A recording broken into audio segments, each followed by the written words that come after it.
సమయాన్ని బట్టి తెలంగాణ వైద్యం సెలవురాదు మరి మ్యారేజ్ నిమిత్తము కనపరచడానికి స్నానం బట్టి ఇప్పటికి ఆదంతం చెప్తూనే ఉన్నది. వాతావరణం కూడా సాధించుకోవాలి. మా ప్రార్థనని మా జవాబు ప్రార్థన చేస్తున్నామని అక్కడ తండ్రి.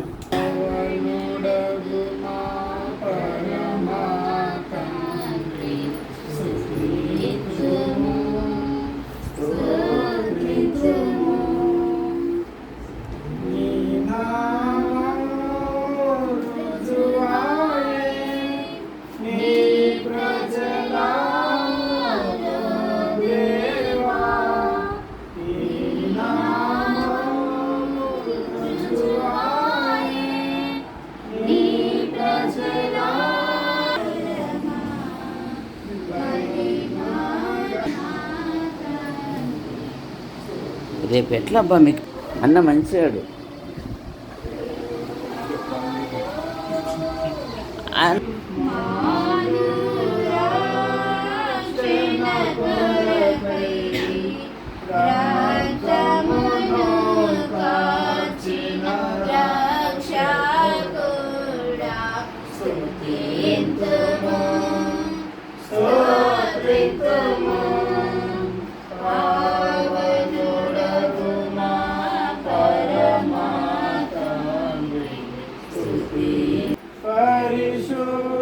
పరిశుద్ధాత్మా ప్రియుని మా ప్రభువైన యేసుని ప్రియమారా మాకు సగిన తండ్రి స్తుతింతుము స్తోత్రింతుము పావనుడగు మా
పరిపూర్ణ కృపనిచ్చిన తండ్రి స్తుతింతుము స్తోత్రింతుము పావనుడగు మా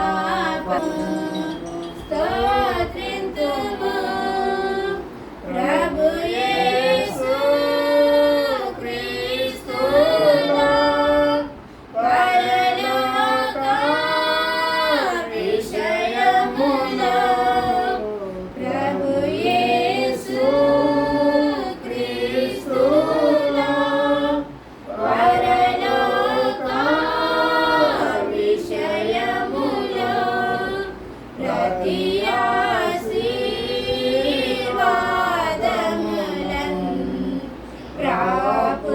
ప్రాపుగనొసగిన పరమాతండ్రి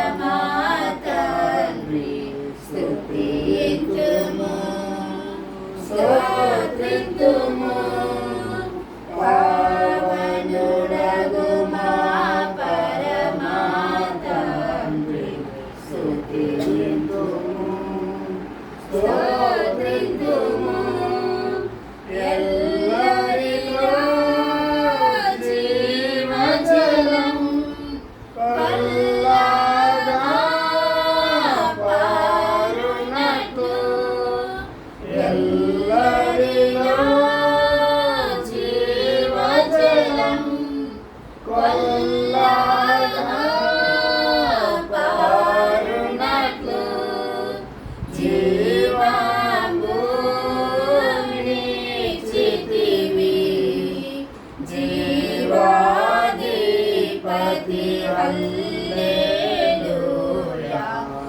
స్తుతింతుము స్తోత్రింతుము పావనుడగు మా పరమా తండ్రి స్తుతింతుము స్తోత్రింతుము. ఆదికాండము 24వ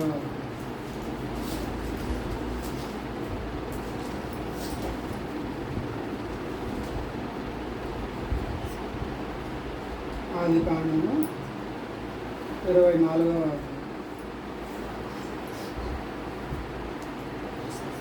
50వ వచనం నుంచి చివరి వరకు మార్చాలి.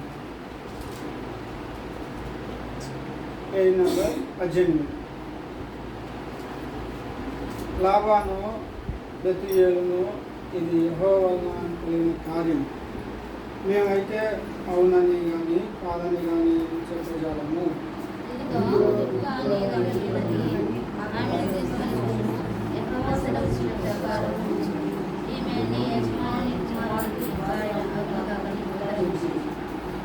అబ్రహాము సేవకుడు వారి సాష్టాంగ నమస్కారం చేసి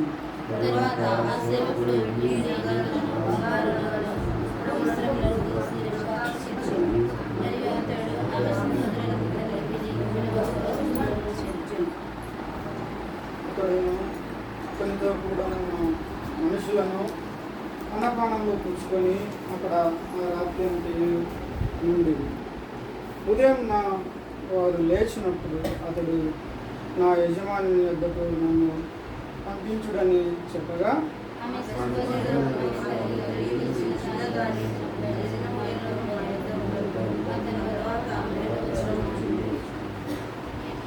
అప్పుడు అతడు యెహోవా నా ప్రయాణమును సఫలం చేసి గనుక నాకు తడువు కానియక నన్ను పంపించుడు, నా యజమానిని వద్దకు వెళ్ళమని చెప్పి అప్పుడు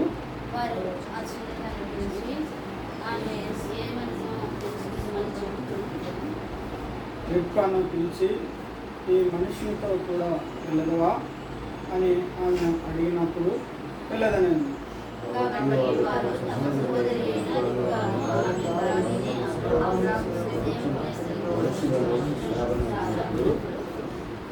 వారు రిబ్కాతో నా సహోదరి నీవు వేలకు తల్లివలదు గాక, మీ సంతతి వారు తమ పగవారి వైరిని సాధనపరుచుకుందరు గాక అని ఆమెను దీవించగా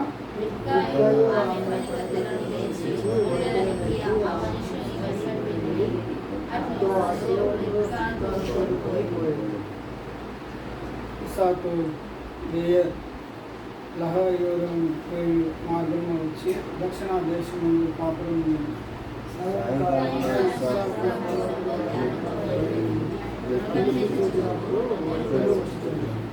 రిబ్కా కన్నులకు ఇస్సాకును చూసి వెంట మీద నుండి దిగి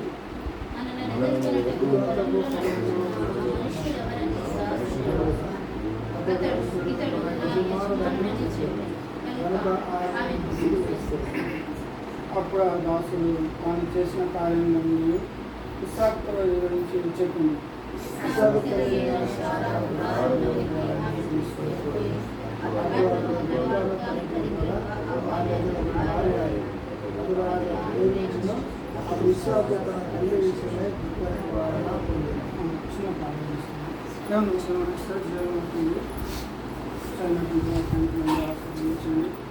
మాకు వారికి పంచిపెట్టాను. నేను దాసుని మీ యొక్క పరిశుద్ధాత్మతో అభిషేకించాను.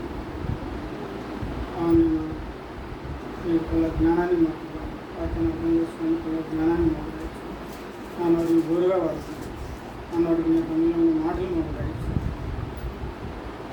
మీరు మాకు సరైన విషయమని ప్రార్థిస్తున్నామని అడుగుతున్నాను.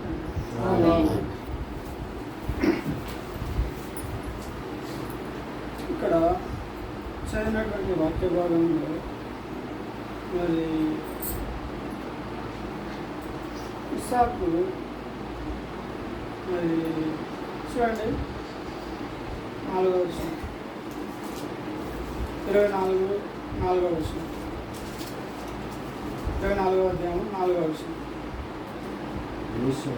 నా స్వదేశం ముందున్న నా బంధువుల యొద్దకు వెళ్ళి ఇస్సాకును నా కుమారునికి భార్యను తెచ్చినట్లు ఆకాశము యొక్క దేవుడును భూమి యొక్క దేవుడనైన యెహోవా తోడని నీ చేత ప్రమాణం చేయించు. అబ్రహాము చెప్పినాడు, ఇట్లా వెళ్ళి మరి నా కుమారుని పెళ్లి చేయడానికి మరి నువ్వు నా యొక్కటువంటి స్వదేశం అందున్న నా బంధువుల దగ్గరికి వెళ్ళమని చెప్పు.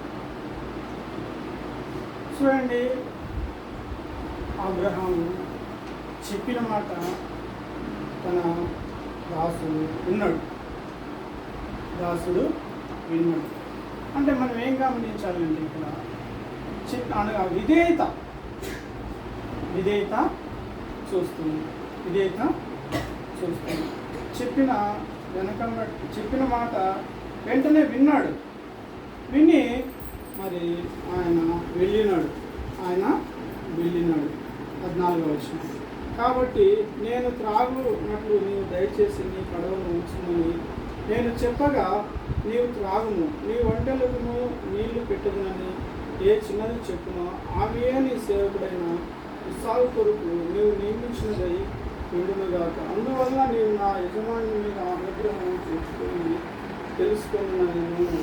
చూడండి, ఆ విధంగా మరి ఆ ఇక్కటువంటి అబ్రహాము తన సేవకుడు మరి ఆరామన్నారాయము లోయరున్న నాహోరు పట్టణానికి వెళ్ళినప్పుడు మరి అక్కడ వాళ్ళు వెళ్ళినప్పుడు సాయంకాలం కొంతమంది మరి నీళ్ళ బావి దగ్గరికి మరి వాళ్ళు నీళ్లు చెరుకోవడానికి వస్తున్నప్పుడు మరి ఆ ఇక్కడంటి దాసుడు అనగా ఆ దాసుడు ఎలియాజు అప్పుడు ఆయన ఆలోచన చేసినాడు, ఎవరైతే నాకును నా వంటలకును నీళ్ళు ఎవరైతే పెడతారో వారు మాత్రమే మరి నా దాసుని అనగా ఇస్సాకు భార్య అవుతాడు అని తీర్మానం చేసుకొని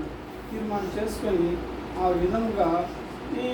విధంగా అప్పుడు తీర్మానం చేసుకున్న వెంటనే మరి రిబ్కా మరి ఆ యొక్కటువంటి ఆ దాసుని నీళ్ళు ఇచ్చింది. మరి అంత మాత్రం కాకుండా మరి తన ఒంటెలకు కూడా నీళ్ళు పెట్టింది. 16వ వచనం. ఆ చిన్నది మిగిలి చక్కనిది, ఆమె కన్యక ఏ పురుషుడును ఆమె చూడలేదు. ఆమె ఆ బావిలోనికి దిగిపోయి పడవను నీళ్ళతో నింపుకొని ఎక్కి రాగా ఆ సేవకుడు ఆమెను ఎదుర్కొన్నటకు పరిగెత్తి, నీ పడవలో నీళ్లు కొంచెము దయచేసి నన్ను త్రాగనిమ్మని అడిగాను. అందుకు ఆమె, అయ్యా త్రాగమని చెప్పి త్వరగా తన పడవను చేతి మీదకి దించుకొని అతనికి దాహం ఇచ్చింది. మరి ఆ యొక్కటువంటి ఇచ్చిన ఎలియాజరుకు మరి దాహం ఇచ్చింది. తన ఒంటెలకు మరి నీళ్లు పోసిన వెంటనే మరి 22వ వచనం. ఒంటెలు త్రాగుటైన తరువాత ఆ మనుషుడు అరతులం ఎత్తుగల బంగారపు ముక్కు కమ్మిని ఆమె చేతులకు 10 తులముల ఎత్తుగల 2 బంగారు కడియములను తీసి వెంటనే మరి 6 తులము ఎత్తుగల బంగారపు ముక్కు కమ్మిని ఆమె చేతులకు 10 తులములు ఎత్తుగల 2 బంగారు కడమలను తీసినాడు. అయితే చూడండి, ఇక్కడ మనం ఏం గమనించాలంటే మొట్టమొదటిగా విధేయత అనేది ఒకటి మనం చూడాలి. వెంటనే మరి ఆ దాసునికి మరి వెంటనే హెల్ప్ చేసిన అనగా సహాయం చేసిన అక్కడ మంచితనం. ఎవరైనా తెగినా ఇంకొకరైతే మరి సహాయం చేయరు. నాకేం పడుతుంది, నువ్వెవరో నాకు తెలియదని అనుకున్నా. అయితే ఆమె వెంటనే సహాయం చేసినగా ఆ యొక్కటువంటి మంచితనం చూసి వెంటనే ఈమె నా సహోదరి అనగా మరి ఇస్సాకు భార్యని మరి ఆమె అనగా ఎలియాజరు నిశ్చయించుకొని వెంటనే మరి 6 తులము మరి అది ఆమె చేతికి 10 తులంల ఎత్తుగల 2 బంగారు కడియలను తీసి, అంత మాత్రం కాకుండా 1/2 తులము ఎత్తుగల మనుషునికి 1/2 తులం ఎత్తుగల బంగారం ముక్కు కమ్మిని ఆమె చేతులకు 10 తులంల ఎత్తుగల 2 బంగారం కడియలు తీసి. చూడండి, వెంటనే ఆమెకు కొంచెము అనగా ధనము అనగా కొంచెం బంగారు అంత ఇచ్చినట్టుగా మనం చూస్తూ ఉన్నాం. 22వ వచనం. వంటలు త్రాగుటైన తర్వాత ఆ మనుష్యుడు అనుకున్నారు. ఎవరు అనుకొని తర్వాత వాళ్ళు ఇంకా వివరములు అడుగుతున్నారు. నువ్వు ఎవరివి, దయచేసి నాతో చెప్పుము. నీ తండ్రి ఇంట మేము ఈ రాత్రి బస చేసేటకు స్థలం ఉన్నదా అని అడిగాను. అందుకామె నీవు నా కొరకు మిల్కా కలిగిన కుమారుడు బెత్తుయేలు కుమార్తెను. తర్వాత మరి ఆమె ఆ ఇటువంటి ఎలీజరు అడిగినప్పుడు ఎలియాజరు పలాని బంధువు పలాని మరి కుమార్తెను చెప్పుకుంటూ వచ్చిన తర్వాత వెంటనే మరి వాళ్ళు మరి ఆ ఎలియాజరు అడిగినప్పుడు ఇట్లా మా దాసుని కుమారుడికి చెప్పినప్పుడు సరే అని చెప్పిన మాట అనగా విన్న తర్వాత మరి చూడండి, లాభాన్ని బెత్తుయేలు ఏమని అన్నాడో 50వ వచనం. లాభానును బెత్తుయేలును ఇది యెహోవా వలన కలిగిన కార్యం లాంటిది దేవుడు ఏర్పరిచినాడు. యెహోవా వలన కలిగిన కార్యం. మేమైతే అవునని కానీ కాదని కానీ చెప్పజాలం.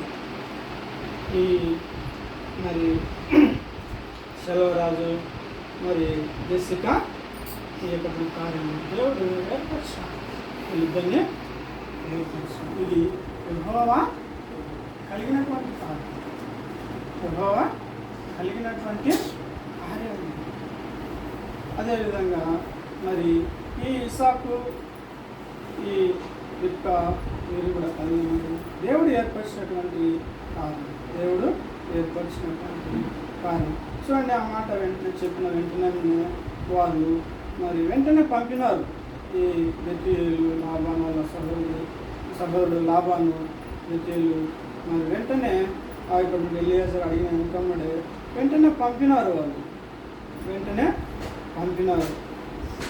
పంపినారు. తర్వాత వారు వస్తున్నప్పుడు మరి ఈ ఇస్సాకు చూసినాడు.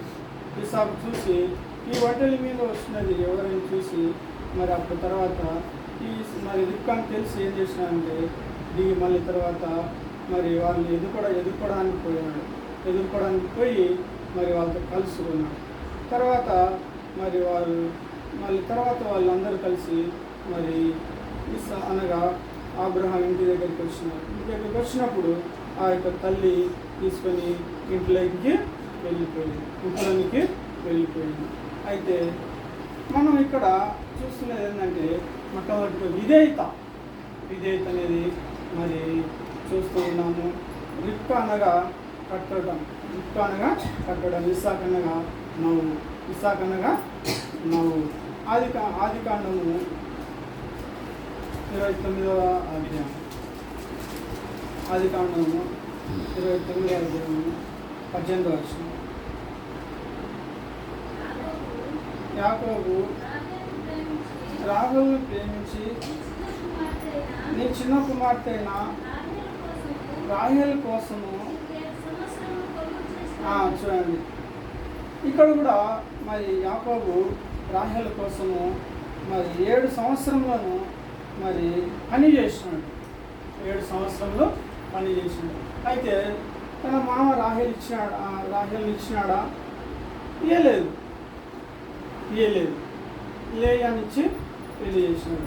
మళ్ళా రాహేలు కోసము మళ్ళా 7 సంవత్సరంలో పని చేసినాడు.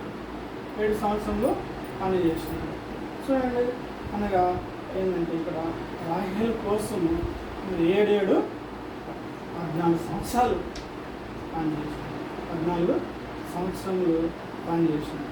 చూడండి, నేను కూడా పెళ్ళి చేసుకున్నప్పుడు మొట్టమొదటిగా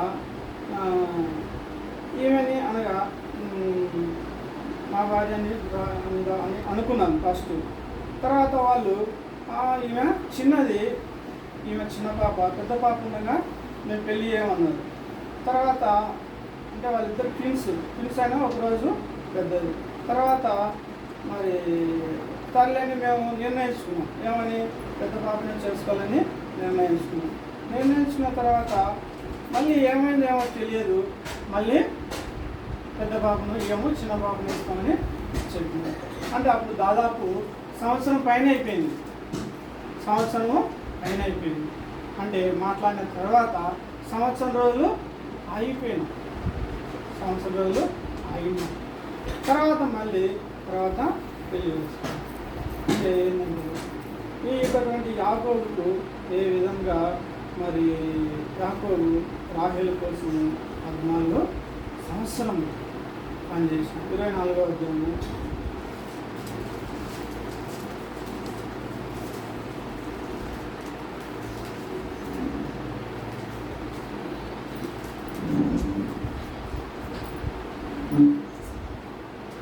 రిబ్కా మరి అక్కడ వేలకు తల్లి వగుదువు కాక. రిబ్కాతో మా సహోదరి నీవు వేలకు తల్లి వగుదుగాక, నీ సంతతి వారు తమ పగవారిని గవిని స్వాధీనపరుచుకుందరు కాకని ఆమెను దీవించిన. వేలకు తల్లి నిజమే. మనం అందరము అక్కడి నుంచి అనగా మా యొక్క సంతానంలో అనగా తరతరాలుగా అంటే మనం అందరం కూడా అబ్రహాము సంతానముగా మనం వస్తూ వచ్చినాం. 22వ అధ్యాయం ఆదికాండము 22వ అధ్యాయం 17వ వచనం. నేను ఆశీర్వదించి ఆకాశ నక్షత్రముల వలెను సముద్ర తీరమందలి ఇసుక వలెను నీ సంతానమును నిశ్చయంగా విస్తరింపజేసేదను. ఇక్కడ నీ సంతతి వారు తమ శత్రువుల గవిని స్వాధీనపరుచుకున్నారు. ఇక్కడ ఎవరిని ఆశీర్వదించినాడు?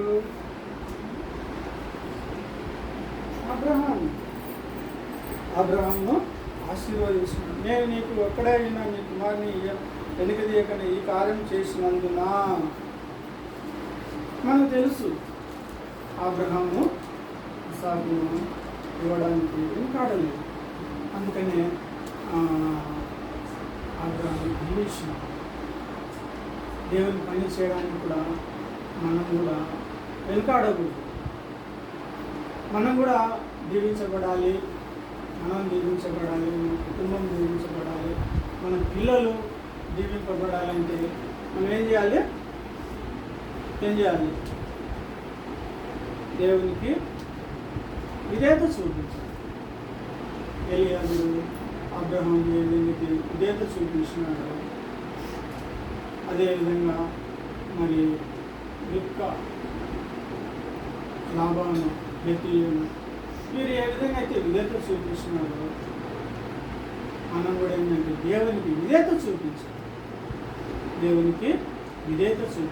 మనం ఆశీర్వదింపబడాలి, మన పిల్లలు ఆశీర్వదింపబడాలి అంటే మనం విధేయత చూపించాలి. ఒక కుటుంబము ఒక గ్రామంలో ఉంది. ఆ కుటుంబము వారిద్దరు అనగా భార్య భర్త అనగా మేస్త్రి పని చేసి బేల్దారి పని చేసి అంటే ఇల్లు కట్టేవారు. వాళ్ళిద్దరూ భార్య భర్త. అయితే వాళ్ళ పిల్లలను అందరూ కుటుంబం అంతా కూడా మందిరానికి వచ్చేవారు. ఆ పిల్లవాని అనగా వాళ్ళిద్దరు భార్య భర్త ఆ పిల్లవాడిని చక్కగా చదివించినారు. వారిద్దరికి అయితే భార్య భర్తలు చదువు లేదు. అయితే పిల్లలను చక్కగా చదివించినారు. చదివిన తర్వాత వాడు కూడా మంచిగా ప్రయోజకుడై మంచి చదివిన తర్వాత ఆ పిల్లవాడు అమెరికాకు పోయినాడు. అమెరికాలో అక్కడ జాబ్ చేస్తున్నాడు. అయితే ఆ పిల్లవాడు ఏం చేసినాడు ఆ పిల్లవాడు అంటే ఈ తల్లిదండ్రులను కూడా హైదరాబాద్ తీసుకెళ్ళాడు. చూడండి, దేవుని అనగా మరి మందిరానికి వెళ్తే అనగా దేవుని సన్నిధానికి వెళ్తే మరి ఎంతగానో మన పిల్లలు ఆశీర్వదింపబడు. మనం ఆశీర్వదింపబడతాము, మన పిల్లలు ఆశీర్వదించారు. ఈ స్టోరీగా రియల్గా జరిగింది.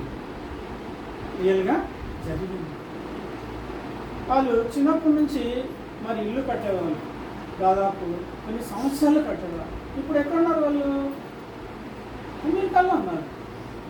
పల్లెటూరు నుంచి అమెరికాకి వెళ్ళారు. అంటే వాళ్ళ పిల్లలు వచ్చిన దేవుడు ఎట్లా ఆశీర్వదించాడు?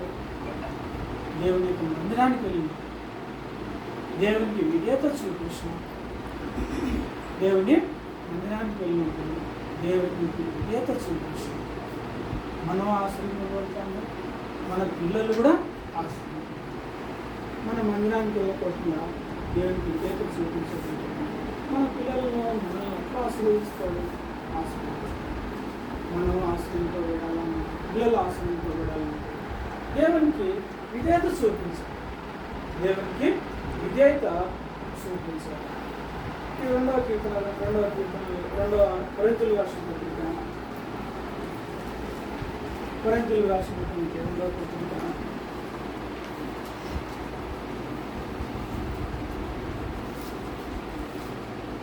11వ అధ్యాయం 2వ వచనం.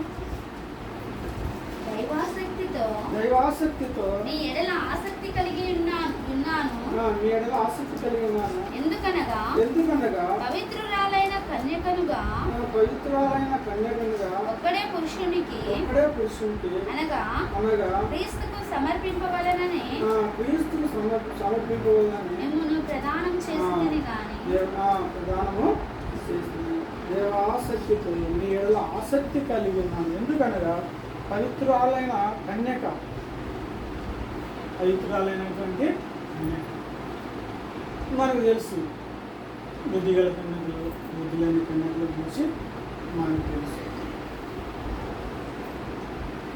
బుద్ధి లేని వారు ఎలా ఉన్నారు, బుద్ధి కలిగినటువంటి వారు ఎలా ఉన్నారు మనకు తెలుసు. మరి వారు ఇరువురు కూడా వారు సిద్ధంగానే ఉన్నారు. పెళ్లి కుమారుడు వచ్చినప్పుడు వారితో పాటు ఇక్కడ వెళ్ళాలని ఇద్దరు కూడా మరి వాళ్ళు సిద్ధంగానే ఉన్నారు. అయితే చివరి నిమిషంలో బుద్ధి లేని వారు విడిపోయినారు. కారణం వాళ్ళలో నూనె లేదు. మన పరిస్థితి కూడా అలా ఉండకూడదు. మన పరిస్థితి అలా ఉండకూడదు. దేవుడు వచ్చేంత వరకు కూడా, మనం భూమి మీద ఉన్నంత వరకు కూడా దేవునికి విధేయత అనేది అనగా మన యొక్క హృదయంలో దేవుని తలంపులు, మన యొక్క హృదయాన్ని దేవునికి సమర్పించాలి. దేవుడు అదే అడుగుతున్నాడు. కుమారుడా, కుమార్తె, నీ హృదయం నాకు నా అడగలేదు, నా ఆస్తులు అడగలేదు, ఏం అడగలేదు. దేవుడు మనల్ని అదే అడిగలేదు. నాకు లోబడి జీవించు, నేను వచ్చేంత వరకు కూడా నమ్మకంగా అలా ఉండకపోతే విడువబడితే మరి నష్టపోతుంది. కీర్తనల గ్రంథము దావీదు మహారాజు ఏమంటున్నాడో చూడండి. ఒక మాట అంటున్నాడు. 32 దావీదు మహారాజు రాసిన కీర్తనల గ్రంథము 32 చూడండి. ఒక మాట రాయబడింది. దావీదు మహారాజు 32 3వ వచనం. నేను మౌనినై ఉండగా దినమంతయు నేను చేసిన నా అర్థధ్వని వలన నా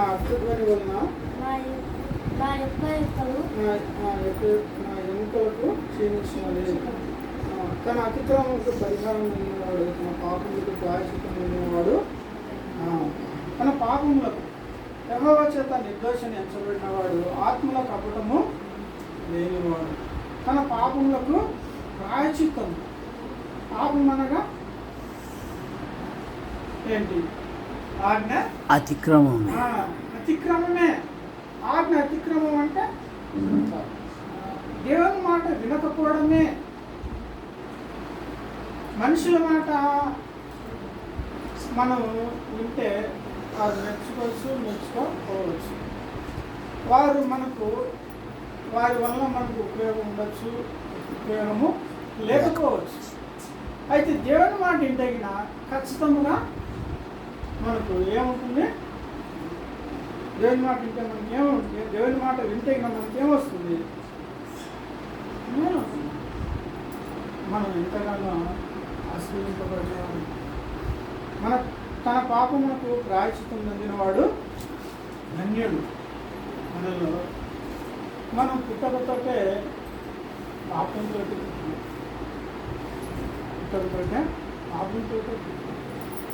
అయితే అందుకనే ప్రభు అయినటువంటి యేసుక్రీస్తు వారు ఈ లోకానికి ఆయన ఒక మానవునిగా వచ్చి మానవుని శరీరాన్ని ధరించుకుని వచ్చి మనం చేసేటువంటి పాపాల నిమిత్తము మనం నరకానికి వెళ్ళకూడదని ప్రభు అయినటువంటి యేసుక్రీస్తు వారు ఈ లోకానికి వచ్చి చూడండి, మన కోసము ఆయన ఎంతో శ్రమ అనుభవించింది. ఎన్నో మాటలు, అవమానాలు, నిందలు ఎన్నో భరాయించి మరి ఆయన భరాయించింది. ఎందుకు భరాయించాలి? మీకోసం, నా కోసం, మనం అందరం కూడా పరలోక రాజ్యంలో చేరాలని ఆశ, నరకానికి వెళ్ళకూడదని. అందుకనే ప్రభు అయినటువంటి యేసుక్రీస్తు వారు ఆయన త్వరగా రాకుండా ఉన్నాడు. మనకు దేవుడు సమయం ఇస్తున్నాడు. ఈ రోజైనా రక్షణ పొందుతారు, ఈ రోజైనా నా సన్నిధానికి వస్తారు, ఈ రోజైనా నా మాట వింటారు అని దేవుడు ఆలోచన చేస్తున్నాడు. అంతేకాని ఆయన రాక ఎందుకు ఆలోచన చేస్తున్నాడు? అందుకనే లేకపోతే ఎప్పుడో వచ్చింది. మనం అందరము పరలోకంలో చేరాలని దేవునికి ఆశ. అయితే మనం దేవునికి విధేయత చూపించకుండా వస్తున్నాం. అందుకనే దావీదు మహారాజు అంటున్నాడు, ఏమంటున్నాడంటే తన అతిక్రమములకు పరిహారం పొందినవాడు, తన పాపములకు ప్రాయశ్చిత్తం పొందినవాడు. దేవుని సమయంలో మనం ఒప్పుకోవాలి. మనం చేసినటువంటి మనం తలతో అనగా మన యొక్క తలంతో చెడుగా ఆలోచన చేస్తాం. అందుకని తలతో చేసినటువంటి పాపం తలతో ముళ్ళకీటం పెట్టించుకున్నాడు. వాళ్ళు ముళ్ళకీటం పెట్టించుకుని అంటే సరిపోలేదు. ఆ యొక్క ముళ్ళ కిరీటము ఇట్లా క్లాంప్ తీసుకొని ఇట్లా ముత్తుతారు. మన చిన్న ముళ్ళు పుచ్చుకుంటేనే బాధపడు. కానీ ఆయన ఎలా భరాయించినాడు? చాలా భరాయించుకుంటున్నాడు. అంత మాత్రం కాకుండా చేతులతో చేసిన పాపంకి చేతులకు అనగా చేతులు మేకులు, వాళ్ళకు మేకులు, అప్పల ముళ్ళతో ఇదంతా ఎందుకు భరాయించినాడు? మన కోసమే, మన పాపములకు అనగా మన పాపమును కడిగి పవిత్రపరచడానికే. అందుకనే ఆయన మరి అంతగా శ్రమ అనుభవించాడు. అందుకనే ఆయన శిలువ వెళ్ళకముందు అనగా ఆయన అనగా శిలువ దగ్గర వెళ్ళకముందు ఆయన ఏమన్నాడంటే, ప్రభువా నీ చిత్తమైతే ఈ గిన్నె నా ఇద్దరి నుండి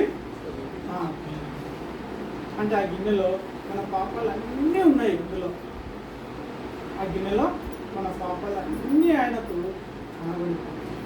ఇన్ని భరాయించాలంటే నా వల్ల అంటే మనం ఎన్ని పాపాలు చేసింటామో చూడండి.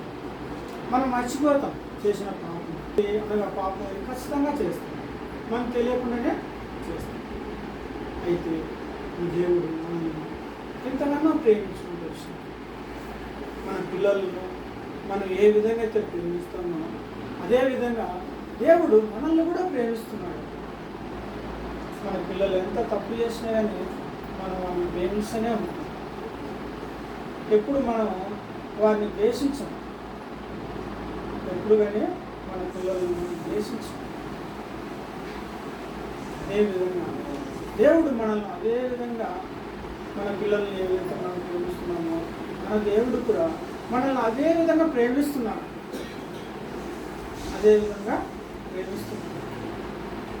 అందుకని మనం ఆయన చూసినటువంటి కృపను అనగా ఆ యొక్క ప్రేమను మనం తృణీకరించకూడదు. తృణీకరించనగా అంటే మనం ఆయన మాట వినకుండా ఉండకూడదు. దేవుని మనం కూడా ఆయన యొక్క అనగా మనం కూడా ఆయన ప్రేమించాలి. ఆయనకు ఏ విధంగా అయితే మరి ఎలియాజు అబ్రహాములో దేవుని మనం కూడా లోబడాలి. దేవునికి మనం కూడా లోబడాలి. మన దేశంలో పాపాలకు మరి ప్రాయశ్చిత్తము ఉన్నది. యెహోవా చేత నిర్దోషణ ఎంచబడిన వాడు ఆత్మలో కపటం లేనివాడు. కపటము చూశారా? కపటం లేనివాడు ధన్యుడంట. యెహోవా చేత నిర్దోషణ ఎంచబడిన వాడు ఆత్మలో కపటం లేనివాడు. ఆయన మనసులో ఆలోచనలో అలలేమో ఉంటుంది, ఉదయమేమో ఆలోచన. అయితే ఆత్మలో ఏ విధంగా అయితే ఆలోచన చేస్తున్నామో అలానే మన యొక్క మాటలు ఉండాలంటే అవునంటే అవును,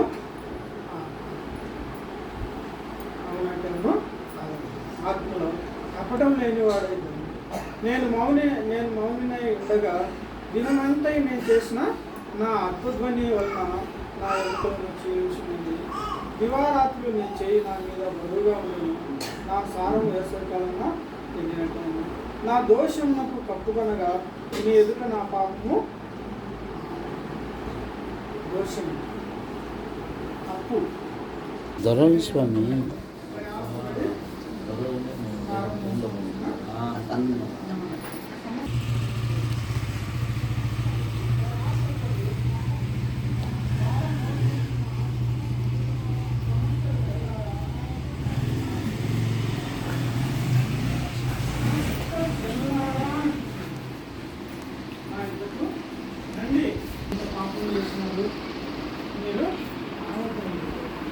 చూడండి, మన పిల్లలు ఏదైనా తప్పు చేస్తే మనం అసహించుకుంటాం కదా.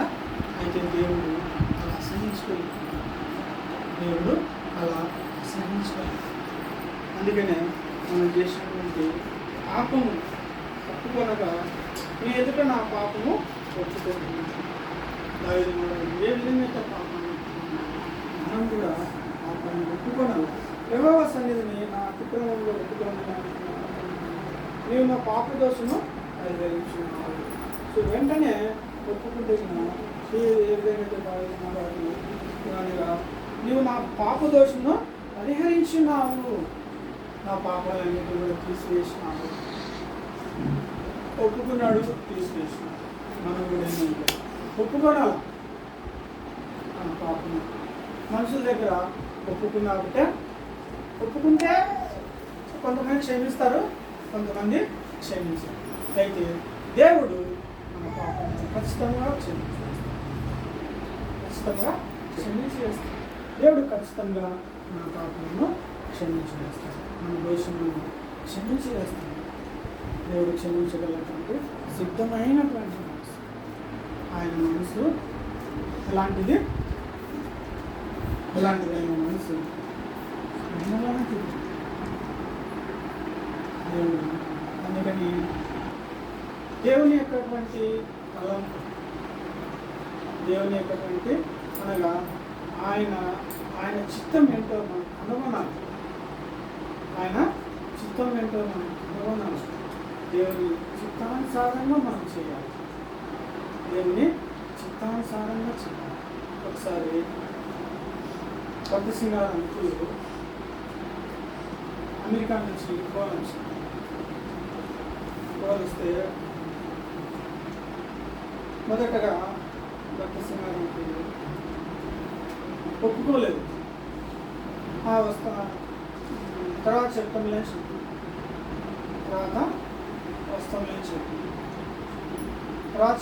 చెప్పి సరేలే అని చెప్పేసి కొన్ని దినాలైన తర్వాత మళ్ళీ ఫోన్ చేసినాడు. అమెరికా వాళ్ళు కొత్త సింగారానికి ఫోన్ చేస్తే కొత్త సింగారం ఏమన్నాడంటే నేను రాను అన్నాడు.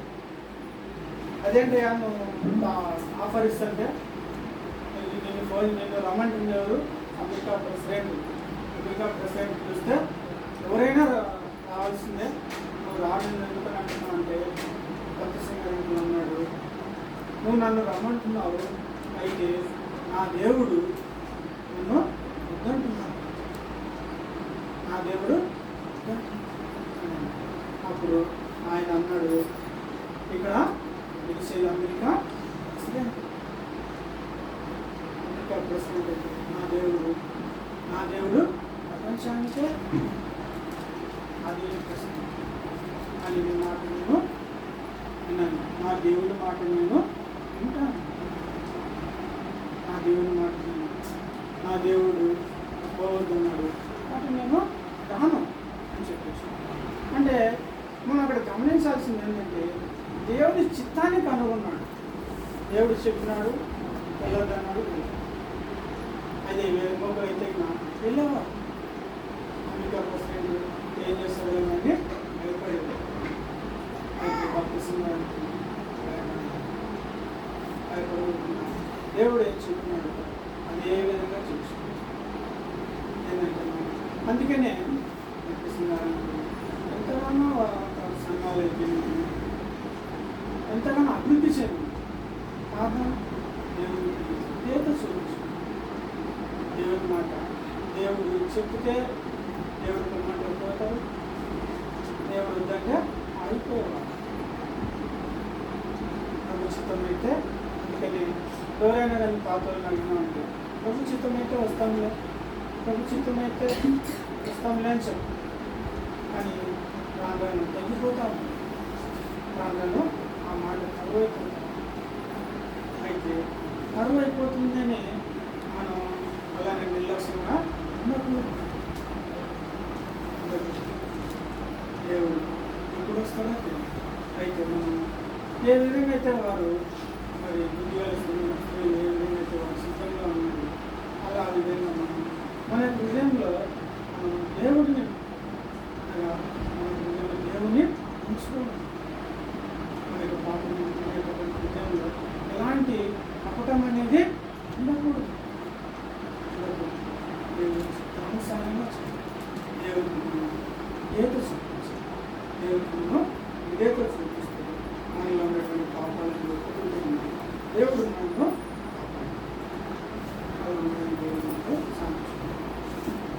తండ్రి, మీ నామాన్ని బట్టి మీకు స్తోత్రములు చెల్లిస్తున్నాను. పడమల రాజు ధార చేసి విషయంలో ఇదిగో ఏలియాస్, నేను త్రోవలో ఉండంగానే దేవుడు నా బంధువుల యొద్దకు సరైన త్రోవకు నడిపించెను అని తన తల వంచి మిమ్మల్ని స్తుతించాడు. అందును బట్టి మీకు స్తోత్రం. ముందున్న కార్యక్రమాన్ని కూడా దీవించండి. యేసు ప్రభు నామములో ప్రార్థిస్తున్నాను తండ్రి, ఆమేన్. స్టాప్.